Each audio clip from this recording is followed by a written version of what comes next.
ایک عورت نے مجھے بتایا کہ میرے شوہر کو مجھ پہ شک ہوا, اس نے ماضی شادی سے پہلے, دیکھو شادی کے بعد کی بات ہے, شادی سے پہلے کیا ہوتا رہا چھوڑو اس کو, ٹٹولا بالآخر میں نے اگل دیا جی میرا کسی سے غلط تعلق تھا, میں نے توبہ کر لی. کہہ رہے جب بھی پھڈا ہوتا ہے کہتے تم ہو تو وہی نا.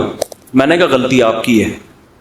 کیوں بتا رہی ہو بھائی؟ وہ 100 دفعہ بھی پوچھ رہے ہیں آپ کیوں بتا رہے ہو, کیوں بتا رہے ہو آپ اس کو؟ تو ہمارا تعلق کس سے ہونا چاہیے؟ ہم اللہ کے بندے ہیں, جرم اللہ کا تو توبہ بھی کس سے؟ اللہ کی. اور ایک اور بات سے بات نکلتی ہے, بعض خواتین کے ساتھ کوئی ایسا واقعہ ہو چکا ہوتا ہے کہ وہ کنواری نہیں رہتی, بعض دفعہ کوئی مسئلہ ہوتا ہے ان کے ساتھ, یا بعض دفعہ کوئی برائی ہو چکی ہوتی ہے جس سے وہ توبہ کر چکی ہوتی ہیں, وہ شادی کرتے ہوئے ڈر رہی ہوتی ہیں. تو ڈر رہی ہوتی ہیں کہ شوہر کو پتہ چلے گا, وہ کہے گا یہ تو کنواری نہیں ہے. تو وہ جب میں فون اٹھاتا تھا نا اس طرح کے مشورے بھی کہ ہم کیا شوہر کو بتا دیں, تو یہ حماقت نہیں کریں بھائی. یہ تو کسی بھی طرح سے زائل ہو سکتا ہے, کسی بیماری سے بھی ہو سکتا ہے پردہ زائل, اور بھی 10 بعضوں کے پیدائشی نہیں ہوتا. تو ایسے موقع پہ جھوٹ بولنا بھی جائز ہے. نہیں آ رہی بات؟ عورت کے لیے جائز ہے کہ وہ شوہر سے بولو نا, جھوٹ بول دے. وہ یہ نہ بتائے کہ میں نے بدکاری کی ہے پھر توبہ کر لی ہے, یہ اتنی تفصیل میں جانے کی ضرورت نہیں ہے. وہ بول دے بھائی یہ پیدائشی نہیں ہے, یہ جھوٹ ہے. لیکن کیوں؟ وجہ اس کی یہ کہ اس کمبخت کو یہ تفتیش کی اجازت نہیں ہے کہ وہ پوچھے آپ سے. جو ماضی کے قصے ہیں وہ کیا ہیں؟ وہ ختم, وہ پرانے ہیں. تو جو ٹوہ میں لگتا ہے نا, ٹوہ میں گھستا ہے ایک دوسرے کی ٹوہ میں, اللہ اس کو کیا کرتے ہیں؟ رسوا کرتے ہیں. تو گناہ ہو جائے کس سے تعلق؟ اللہ سے. ہم عیسائی تھوڑی ہیں کہ پادریوں سے جا کے یا پنڈتوں سے جا کے اپنے گناہ شیئر کر رہے ہوں. مجھے بھی لوگ آ کے بتاتے ہیں, میں کہتا ہوں یار مجھے نہیں بتاؤ کیا ہوا ہے, میں بھی انسان ہوں. ہاں ایک صورت میں آپ بتائیں, جیسے کوئی مریض ڈاکٹر کو اپنی بیماری بتا رہا ہوتا ہے علاج کے لیے, تو کسی بزرگ سے کسی عالم سے آپ کا تعلق ہے, آپ سمجھتے ہیں کہ اس سے میں مشورہ لے سکتا ہوں, اور مشورہ اس وقت تک نہیں لے سکتا جب تک میں اس کو اپنا پورا مرض بتاؤں نہیں کہ میرے اندر کیا گناہ ہے جو میں چھوڑنا چاہتا ہوں مگر مجھ سے چھوٹتا نہیں. ایسی صورت میں پھر مجبوری ہے بتانے کی تاکہ وہ اس کا کوئی علاج بتائے آپ. تو اس کا خیال کرنا چاہیے. یہ اللہ کا دین کتنا زبردست ہے, اللہ نے ہمیں بتا دیا گناہ سے بچنا کیسے, ہو جائے تو کرنا کیا ہے. تو ہمارا رب ہے غفور الرحیم, جب توبہ کرو گے اللہ کہتے ہیں میں بتا دوں گا کہ میں لوگ ملے چند کھجوریں, وہ بھی یہ بتانے کے لیے کہ آج ہمارا روزہ نہیں. اس میں یہ حکمت علماء نے بیان کی کہ ایسا نہ ہو کہ روزہ ہے بھائی آج نہیں رکھی, آج نہیں ہے, عمل سے ثابت کریں گے نہیں آج روزہ. نمبر 2, اسلام میں تہوار ہے بقرہ عید, خوشی کا دن ہے نا, اس میں مٹھائی کے ڈبے کاٹنے کا حکم ہے. بھائی اسلام نے کہا ہوتا بھائی دوسری عید آ رہی ہے تمہاری, تو اب تم نے کیا کرنا ہے, تم نے زردے کی دیگیں پکانی ہیں, تم نے گنے کے گڑ کھلانے ہیں لوگوں کو, صحیح ہے نا. اس میں کیا رکھا گیا ہے؟ گوشت. آپ کو پتا ہے میں ویجیٹیرین تھا بچپن میں, گوشت نہیں کھاتا تھا. میں اسلام کی ترغیبوں کی وجہ سے گوشت کھانا شروع کیا. میں نے اگر اسلام ہماری زندگی میں نہ ہوتا تو میں آج بھی کیا ہوتا؟ ویجیٹیرین. میں گوشت نہیں کھاتا تھا, مجھے پتہ نہیں کیوں گھنسی آتی تھی گوشت سے. بعض لوگ ہوتے ہیں تو میری بقرعید پھیکی ہوتی تھی, کہیں ولیمے میں جاتا لوگوں کی دعوتوں میں وہاں گوشت, تو میں نے کہا یار یہ تو میں زندگی بھر اس نعمت سے محروم رہوں گا. تو 15 سال کی عمر میں پھر میں نے اپنے آپ کو جان کر آہستہ آہستہ گوشت کا عادی بنایا ہے کہ ہمارے مذہب میں تو جتنی رسومات ہیں کھانے پینے کی وہ ساری گوشت ہی سے متعلق ہیں, تو پھر ہم تو مذہبی ہو ہی نہیں سکتے صحیح طریقے سے.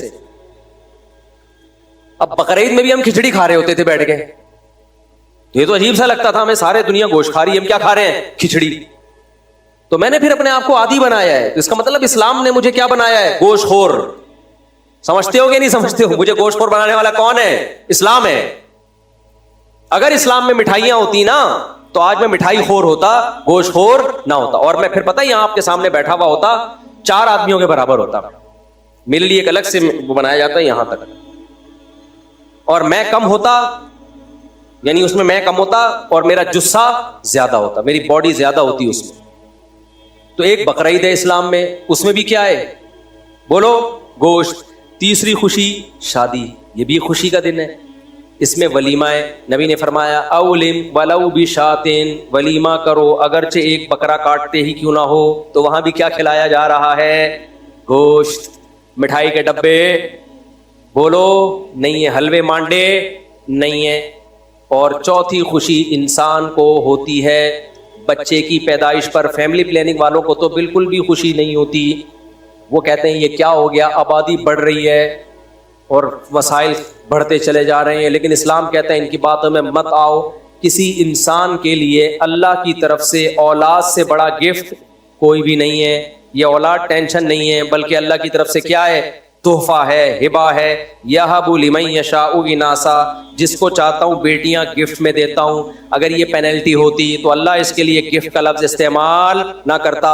آپ نے کسی کو تھپڑ لگایا, وہ کہہ رہے یہ کیا کہہ رہی ہے, میں نے آپ کو گفٹ دیا ہے. آپ بولو گے کم بخت زخم پہ نمک تو نہ چھڑک چھڑک, ٹینشن دے رہا ہے اور نام اس کو کس چیز کا دے رہا ہے, گفٹ کا. تو اللہ نے اولاد کے لیے کیا کہا, گفٹ ہے. تو اب مجھے ایک بات بتاؤ, اللہ میاں نے اس خوشی کے موقع پر بھی مٹھائی کا تذکرہ, رسگلوں کا, گلاب جامن کا, حلوے مانڈوں کا, کسٹرڈ کا, اور گاجر کے حلوے کا, اور کدو کے حلوے کا, اور کتنے حلوے رہ گئے ہیں, سوہن حلوہ. سوہن حلوے پہ اتنے فراڈ ہوتے ہیں آپ کو کیا بتاؤں میں. بس میں ایک دفعہ بیٹھا ہوا تھا, کھڑکی سے ایک بندہ آیا, سوہن حلوہ. میں نے کہا چلو گھر جا رہا ہوں, ادھر کے پی کے سے میں آ رہا تھا, بہت پرانی بات ہے. میں نے کہا چلو کچھ گھر میں ایک تحفہ لے جاتا ہوں. تو اس نے دکھایا بڑا زبردست, میں نے نکال کے پیسے دیے, دوسرا ڈبہ پکڑا کے بھاگ گیا. اس کو کھولا تو عجیب سی چیز تھی اس کے اندر. اب میں نکلوں, بس بھری ہوئی ہے, میں ونڈو سیٹ چھوڑ کر جاؤں اس ڈبے کے پیچھے, وہ پتہ نہیں کہاں گیا. پھر میری سیڑھی بھی گئی, تو ہم نے بس انا للہ پڑا. ایسے اسپیڈ سے اس نے یوں دکھایا بڑا زبردست حلوہ. میں نے کہا یہ لو پیسے. اس نے کہا ڈبہ دوسرا پکڑا دیا. میں نے کہا یہ سیمپل ہوگا, یہ اوریجنل ہوگا. ہم نے رکھا, جب کھولا اس کے اندر کچھ عجیب سی چیز پڑی ہوئی تھی. تو ایسا یہ تو کلاکاری ہے, یہ کیا ہے, کمال ہے. مجھے کہیں ملے تو میں اس کا شکریہ ادا کروں گا, ویل ڈن, زبردست. تو یہ یہاں نہیں, دنیا بھر میں ہوتا ہے. کسی نے بتایا کہ چائنیز سے کسی نے لیپ ٹاپ منگوایا, ابے چھوڑو اب یہ قصے لے کے بیٹھ جاؤں گا میں. تو ہمارے نبی نے عقیقے کے موقع پہ ہمیں کیا حکم دیا, مٹھائی کے ڈبے یا گوشت, گوشت کھاؤ.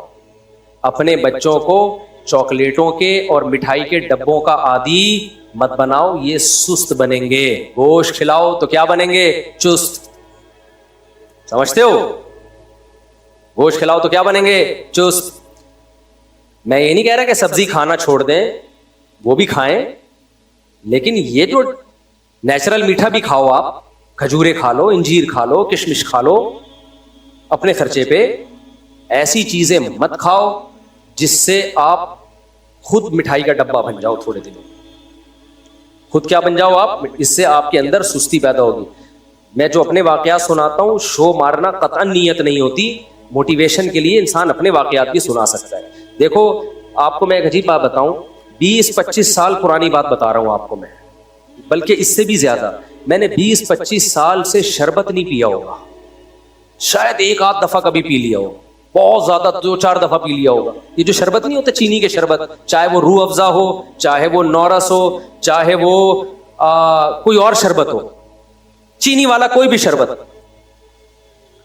20-25 سال بلکہ شاید 30 سال ہو گئے ہوں, مجھے نہیں یاد پڑتا. بچپن سے نہ افطاری میں, نہ سحری میں, نہ کہیں دعوت پہ میں پیتا ہی نہیں ہے, الا ماشاءاللہ کبھی کبھار شاید پی لیا ہو.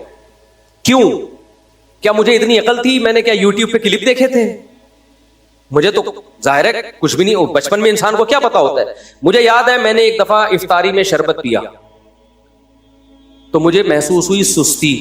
شربت پینے کے بعد مجھے لگا کہ میرا دماغ کیا ہو رہا ہے, ٹن. کراچی میں اس کو کیا کہتے ہیں, ٹن. اچھا بچے تو ایکٹیو ہوتے ہیں, کھیلتے ہیں, کودتے ہیں, مجھے لگا کہ یار وہ ایکٹیونیس نہیں ہے. تو یہ کیوں ہو رہی ہے, آج کیا ایسا کھایا ہے ہم نے. بچوں میں اتنی کھوپڑی ہوتی نہیں ہے. مجھے محسوس ہو رہا تھا کہ یار یہ جب شربت پیو تو باڈی میں وہ ایکٹیونیس رہتی نہیں ہے. تو مجھے خود یہ بات سمجھ میں آئی کہ یار ایسی چیز میں کیوں استعمال کروں کہ 3-4 سیکنڈ کا مزہ ہے اور اس کے بعد دماغ ہر وقت سستی سے بھرا رہتا ہے. آپ افطاری میں 2-3 گلاس شربت پیو تو دیکھو حالت کیا ہوتی ہے انسان کی, ایسا پڑا ہوا ہوتا ہے, دائیں بائیں گر رہا ہوتا ہے. تو مجھے خیال ہوا کہ یار ایسا کام ہم کریں کیوں کہ 2 سیکنڈ کا مزہ ہے اور اس کے بعد جسم میں چستی ہی ختم ہو جاتی ہے. اور جسم میں جب چستی ختم ہوتی ہے نا تو انسان ڈپریشن میں بھی جاتا ہے, کیونکہ بیٹھ کسی کام میں دل نہیں لگتا اس کا, سوا اس کا حل یہی کہ بس سو جائے. تو اب کیا سوتے ہی رہے سارا دن؟ تو اس وقت اللہ نے مجھے یہ عقل دی کہ بھائی یہ پینے کے بعد سستی پیدا ہو رہی ہے, لہذا یہ کام کرنے کا نہیں. مجھے کسی ڈاکٹر نے نہیں بتایا, کسی حکیم نے نہیں بتایا, نہ میں نے کسی کو مشورہ دیا کہ یہ کام مت کیا کرو. کیوں میں نے اس لیے مشورہ نہیں دیا, میں نے کہا ضروری تھوڑی جو میری باڈی کے ساتھ ہو رہا ہے وہی دوسرے کے ساتھ بھی ہو رہا ہو. ایک مثال ہو گئی. دوسری مثال, میں جامعۃ الرشید میں پڑھاتا ہوں. ایک دن ایک طالب علم گاجر کا حلوہ لے کر آیا صبح. اتنا مزے کا حلوہ اس نے خاص اسٹائل سے بنایا ہوا تھا, ہم نے بھی 2 نوالے لے لیے. ہم نے گاجر کے حلوے کے فضائل سنے ہوئے تھے, حکیموں سے بڑا طاقتور ہوتا ہے, یہ ہوتا ہے وغیرہ وغیرہ. تو میں نے اس طالب علم سے وہ ریسیپی لی وہ حلوہ بنانے کی. وہ ڈفرینٹ اسٹائل کا حلوہ تھا. وہ میں نے کیا, یہ بھی کئی سال پرانی بات ہے. میں نے کیا کیا, میں نے کہا ناشتے میں اسی اسٹائل میں حلوہ بنا کے کھاؤں گا. میں نے وہ حلوہ بنا کے کھایا, مزہ بہت آیا. لیکن جب میں مدرسے پڑھانے کے لیے پہنچا تو میں نے دیکھا جس طرح میں ایکٹیو ہو کے بچوں کو پڑھاتا ہوں اس طرح مجھ میں ایکٹیونیس ختم ہو گئی. تو مزہ ہی نہیں آ رہا. دماغ کیا ہو رہا ہے بولو؟ سست. ایک دفعہ کھایا ہوگا, اس کے بعد میں نے اس طالب علم کو بولا بھائی شاید جو بنایا تھا نا پورا بھر کے وہ میں نے اسی کو لا کے گفٹ کر دیا. میں نے کہا آئندہ میں یہ کبھی بھی نہیں کھاؤں گا. مزے کا بہت ہے مگر یہ مزہ 10 منٹ کا 5 منٹ کا, اس کے بعد ٹینشن 6-7 گھنٹے کی, کیونکہ وہ دماغ میں وہ تازگی ختم ہو گئی. بیٹھے ہوئے ہیں یوں کر کے جھوم رہے ہیں. تو بھائی کیوں اپنی جانوں پہ ظلم کر رہے ہو؟ ایسی چیزیں کیوں کھا رہے ہو جس سے تمہارے اندر چستی کے بجائے کیا پیدا ہو رہی ہے؟ سستی. کیوں اپنے جان پہ ظلم کر رہے ہو؟ تبھی آپ دیکھ رہے ہو نا بیان میں بھی بیٹھے بیٹھے لوگ سو جاتے ہیں, بات کرتے کرتے لوگ سو جاتے ہیں. دفتر میں بیٹھے ہوں گے آڑے ترچے ٹیڑے میڑے گر رہے ہوں گے, کوئی یوں گر رہا ہے کوئی یوں گر رہا ہے. عجیب سے یہ سب کس کا اثر ہے؟ خوراکوں کا. شربت اپنی زندگی سے نکال. بہت زیادہ میٹھا پینے کا شوق ہے, اوریجنل جو گائے وہ گنے کا رس ہوتا ہے نا وہ پی لی, اس میں میٹھا اتنا نہیں ہوتا. سمجھتے ہو کہ نہیں سمجھتے ہو؟ شہد کھا لیا کرو, مدذل ہلا لیا, جو ملا کھا لیا, یہ مت بنو. تو ہماری شریعت میں اس کا بڑا اہتمام کیا گیا ہے کہ آپ کی خوراک کم ہونی چاہیے اور آپ کی خوراک اچھی ہونی چاہیے تاکہ ایک صحت مند معاشرہ وجود میں آئے. آپ میں جسم بھاری نہ ہو, آپ چست رہیں, آپ میں سستی نہ ہو, تاکہ آپ شریعت کے احکامات کو خوش دلی کے ساتھ بجا لائیں.